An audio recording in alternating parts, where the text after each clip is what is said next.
Assalamualaikum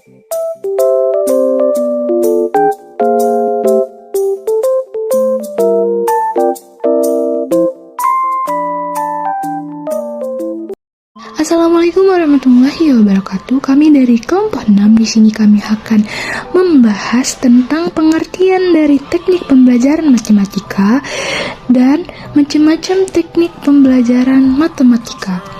Baik, perkenalkan saya Mustika Nurbayeni sebagai pemateri pertama dalam tugas kelompok mata kuliah Strategi Pembelajaran Matematika. Nah, yang dimana di sini saya akan membahas tentang pengertian atau definisi teknik pembelajaran matematika. Dalam Kamus Besar Bahasa Indonesia, teknik diartikan sebagai metode atau sistem mengerjakan sesuatu, cara membuat atau melakukan sesuatu yang berhubungan dengan seni. Menurut Gerlach dan Ely, teknik itu adalah jalan, alat, atau media yang digunakan oleh guru untuk mengarahkan kegiatan peserta didik ke arah tujuan yang ingin dicapai. Kemudian, teknik pembelajaran dapat kita artikan sebagai cara yang dilakukan seseorang dalam mengimplementasikan suatu metode secara spesifik, di mana arti lainnya itu mengatakan bahwa teknik adalah cara konkret yang dipakai saat proses pembelajaran berlangsung. Untuk pengertian atau definisi dari matematika, menurut Kamus Besar Bahasa Indonesia, matematika itu adalah ilmu tentang bilangan, hubungan antar bilangan, dan prosedur operasional yang dilakukan dalam menyelesaikan masalah mengenai bilangan. Matematika juga didefinisikan sebagai ilmu tentang logika, bilangan, dan keruangan. Ada seorang ahli yang dimana ahli ini bernama Johnson dan Rising yang mengemukakan bahwa matematika itu adalah pola berpikir, pola mengorganisasikan pembuktian yang logik. Kemudian matematika itu adalah bahasa yang digunakan istilahnya dengan cermat, jelas, dan akurat. Representasinya dengan simbol dan padat. Lebih berupa bahasa simbol mengenai ide daripada mengenai bunyi. Nah, jadi bisa kita simpulkan dari beberapa definisi tentang teknik pembelajaran dan matematika ini, yang dimana kesimpulannya itu adalah teknik pembelajaran matematika yaitu suatu proses yang dimana melibatkan dua indikator untuk melakukan kegiatan belajar dan mengajar yang mempelajari ilmu matematika dengan tujuan membangun pengetahuan matematika agar bermanfaat, mampu mengaplikasikannya dalam kehidupan sehari-hari. Baiklah, saya Zulaili Syahrani sebagai pemateri kedua yang akan memaparkan apa itu teknik pembelajaran langsung dan teknik pembelajaran kontekstual. Nah, yang pertama, teknik pembelajaran langsung. Teknik pembelajaran langsung ini merupakan gimana diharapkan para peserta didik akan memiliki bekal dasar terhadap materi pembelajaran yang mereka terima. Teknik pembelajaran langsung ini seperti adanya interaksi langsung dari guru ke siswanya. Contohnya itu menjelaskan secara langsung dan adanya sesi tanya jawab. Nah, adapun kelebihan dari teknik pembelajaran langsung ini, yang pertama ialah siswa dapat mengetahui tujuan-tujuan pembelajaran dengan jelas. Nah, yang kedua, waktu untuk berbagi kegiatan pembelajaran dapat dikontrol dengan ketat. Yang ketiga, dalam model ini terdapat penekanan pada pencapaian akademik. Yang keempat, kinerja siswa dapat dipantau secara cermat. Dan yang kelima, umpan balik bagi siswa berorientasi akademik. Nah, namun di samping itu, teknik pembelajaran langsung ini memiliki kelemahan. Yang pertama, hanya untuk kemampuan mendengar dan menyimak yang baik, tidak dapat melayani perbedaan kemampuan siswa-siswanya. Sedangkan yang kedua, menekankan pada komunikasi satu arah saja. Nah, yang ketiga, kesempatan untuk mengontrol pemahaman siswa akan materi pembelajaran sangat terbatas pula. Di samping itu, komunikasi satu arah bisa mengakibatkan pengetahuan yang dimiliki siswa akan terbatas pada apa yang diberikan. Yang kedua, kita akan membahas teknik pembelajaran kontekstual. Adapun teknik pembelajaran kontekstual ini merupakan sebuah titik atau cara pembelajaran yang berbasis pada konteks. Artinya, seorang tenaga pendidik diharapkan agar menyampaikan atau memberikan pembelajaran matematika yang sesuai dengan konteks yang dialami para peserta didik. Nah, dalam teknik pembelajaran kontekstual ini juga memiliki kelebihan. Yang pertama, pembelajaran lebih bermakna, artinya peserta didik memahami materi yang diberikan dengan melakukan sendiri kegiatan pembelajaran. Nah, yang kedua, pembelajaran lebih produktif dan menuntut peserta didik untuk menemukan sendiri.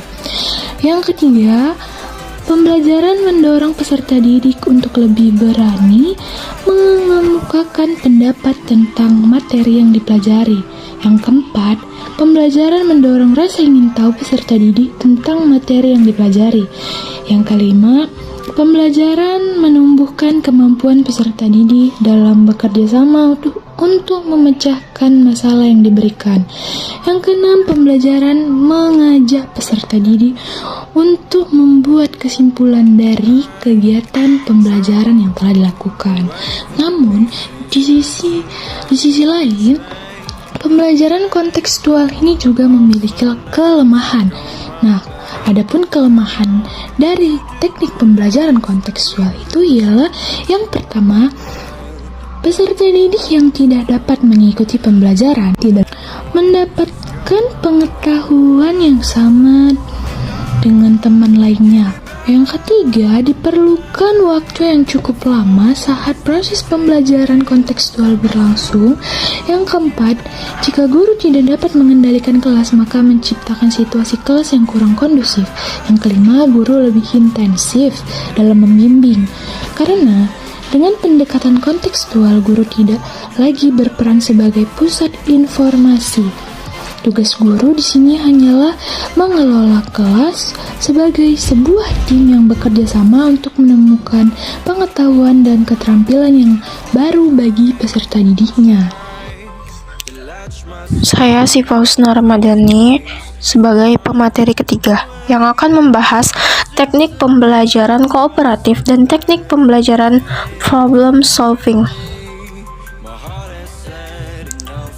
Ketiga, teknik pembelajaran kooperatif. Nah, teknik ini merupakan sebuah teknik pembelajaran yang lebih menekankan pada kerjasama yang terjalin antar para peserta didik yang terlibat dalam kegiatan pembelajaran matematika. Di sini, seorang tenaga pendidik dapat membentuk kelompok-kelompok peserta didik yang mana setiap kelompok tersebut diberikan tugas untuk menyelesaikan persoalan matematika. Tujuan pembelajaran ini ialah untuk menciptakan situasi di mana keberhasilan individual ditentukan atau dipengaruhi oleh keberhasilannya kelompok. Teknik pembelajaran kooperatif ini memiliki kelebihan dan juga kelemahan. Kelebihan pembelajaran kooperatif ini menurut tipe Jigsaw ialah 1.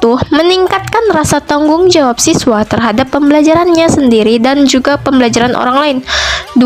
Siswa tidak hanya mempelajari materi yang diberikan, tetapi mereka juga mengerjakan materi tersebut pada anggota kelompoknya yang lain, sehingga pengetahuannya jadi bertambah.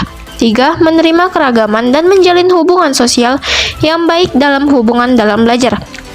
Yang keempat, meningkatkan bekerja sama secara kooperatif untuk mempelajari materi yang ditugaskan.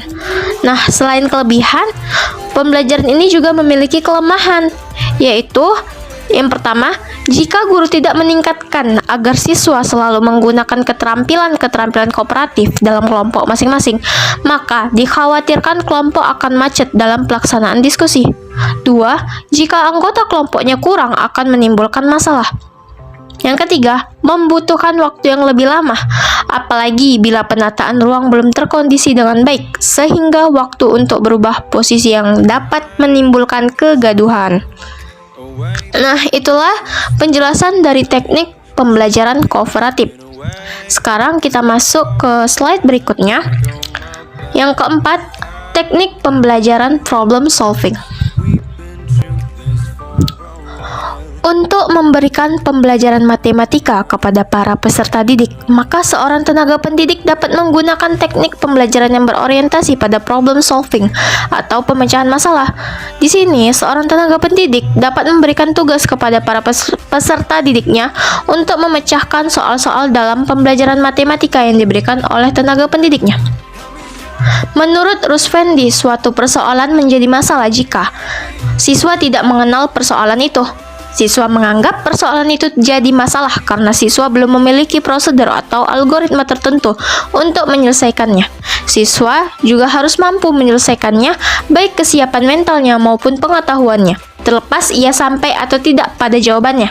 Dan siswa harus punya niat untuk menyelesaikannya. Adapun kelebihan dan kelemahan dari teknik pembelajaran problem solving ini, yaitu yang pertama, mendidik siswa untuk berpikir sistematis. Yang kedua, mampu mencari jalan keluar terhadap situasi yang dihadapi. Yang ketiga, belajar menganalisis suatu masalah dari berbagai aspek. Yang keempat, mendidik siswa percaya diri. Dan yang terakhir, berpikir dan bertindak kreatif. Selain kelebihan, teknik ini memiliki kelemahan. Di antaranya, memerlukan waktu yang cukup banyak dan kemampuan siswa dalam memecahkan masalah berbeda-beda. Ada yang sempurna dalam memecahkan masalah, tetapi ada juga yang kurang dalam memecahkan masalah tersebut. Demikian penjelasan mengenai teknik pembelajaran kooperatif dan teknik pembelajaran problem solving.